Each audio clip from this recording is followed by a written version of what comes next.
The Lord be with you. And with your spirit. A reading from the Holy Gospel according to Saint Mark. Glory to you, O Lord.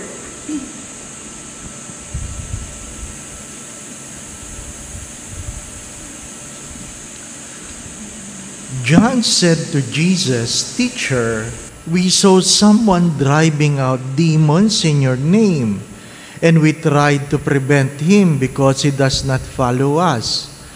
Jesus replied, "Do not prevent him.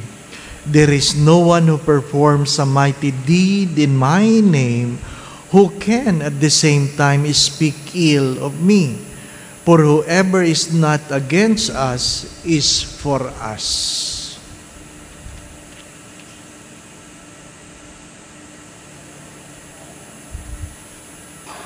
The Gospel of the Lord. Praise to you, Lord Jesus Christ.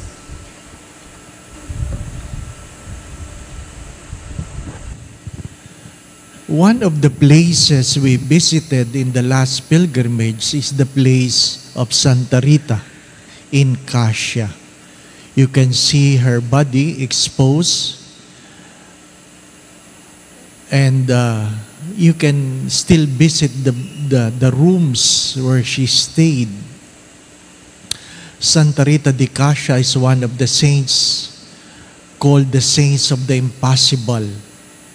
The impossible. Impossible in her case because she was a widow and wanted to join the consecrated life, but she was prevented.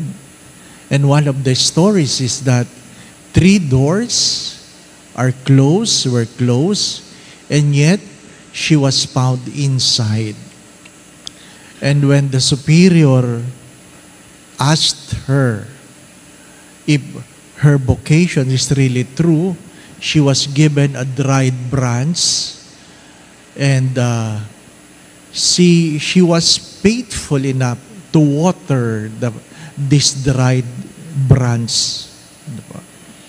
And when you go to the place, I was amazed when the priest who was touring us pointed a grapevine, an old grapevine, and said, "That was the tree.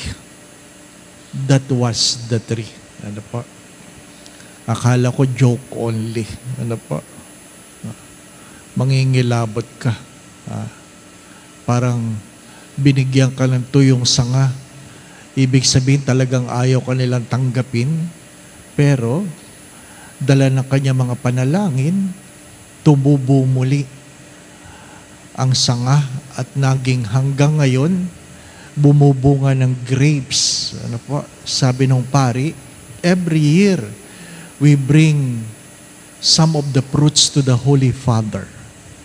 To the Holy Father. Anong hindi magandang kwento? Kaya siya naging santo, patron siya ng mga widow. Ang kanyang asawa ay basagulero. Ano po?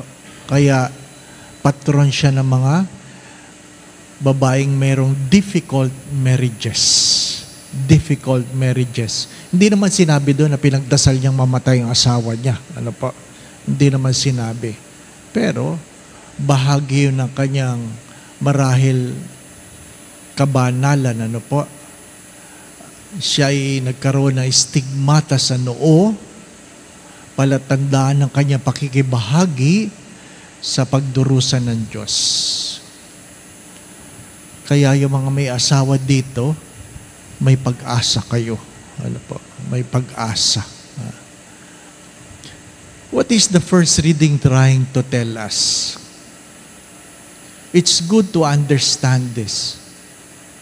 Because the question is, who will really know what will be your tomorrow? Who will really know what you will be your tomorrow? Sino ba nakakasigurado ng kanyang bukas? Meron po ba? Yung iba nga ay nagplano ngayon pero hindi na nagising kanina. Hindi natin alam. Kahapon, may kwento kung saan isang lalaki na nag-ipon, naging maayos ang buhay, at nang nag-retire, sigurado na, kaya lang nagkasakit. Ngayon, ang kanyang pensyon, lahat ng pera, ginagamit lang pampagamot. Nagplano ka. Kaya palagi kong paanyaya huwag kang magdasal lang mahabang buhay. Don't pray for a long life. Pray for a well life. Maayos na buhay. Sayang ang haba kung hindi naman maayos. Don't just live long, live well. Don't just live long, live well. Ha? May pera kang pambili ng pagkain, hindi mo naman makain kasi bawal. Di po ba? May pera kang panglakad, hindi ka naman makalakad, sakit na ng tuhod mo. Di po ba? Ha? Don't just pray for a long life. Live well. Ano sinasabi palagi na first reading? You can always plan for your life. But do not forget this, as I always say this. Unless the Lord bless the works of our hands, we labor in vain. Do not forget that. Unless the Lord bless the works of our hands, we labor in vain. Kahit anong pagsusumikap, hindi ko sinasabing huwag kayong magsusumikap.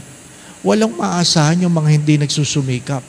Pero yung pagsusumikap, dapat may kaakibat na panalangin. Huwag makakalimutan, kaya nga palagi sinasabi ni Saint Benedict yun, ora et labora. Pray while you work, work while you pray. Hindi pwedeng puro trabaho. Ano po? Hindi pwede. Yan ang palagi kong paalala. Ano po? Trabaho ka ng trabaho. Wala kang oras sa pamilya na kung saan sasabihin mo, para naman po ito sa pamilya ko. Para saan? Ay, hindi mo naman nakikita ang pamilya mo. Ano po? Pag namatay ka, sorry for the words. Di ba? Pag namatay ka, bulaklak lang meron pa. Ano po? Isang linggo ka lang, papalitan ka na uli sa opisina. Di ba ba? Kahit ka gaano kagaling. No one is indispensable in this world. Wala. Kaya dapat marunong tayong timbangin kung ano ang makabubuti, hindi lang para sa ating sarili, kundi para sa ating kaluluwa. Remember that nobody knows what will be your tomorrow. Unless the Lord bless the works of your hands, you will labor in vain. You might end up in regret and frustration.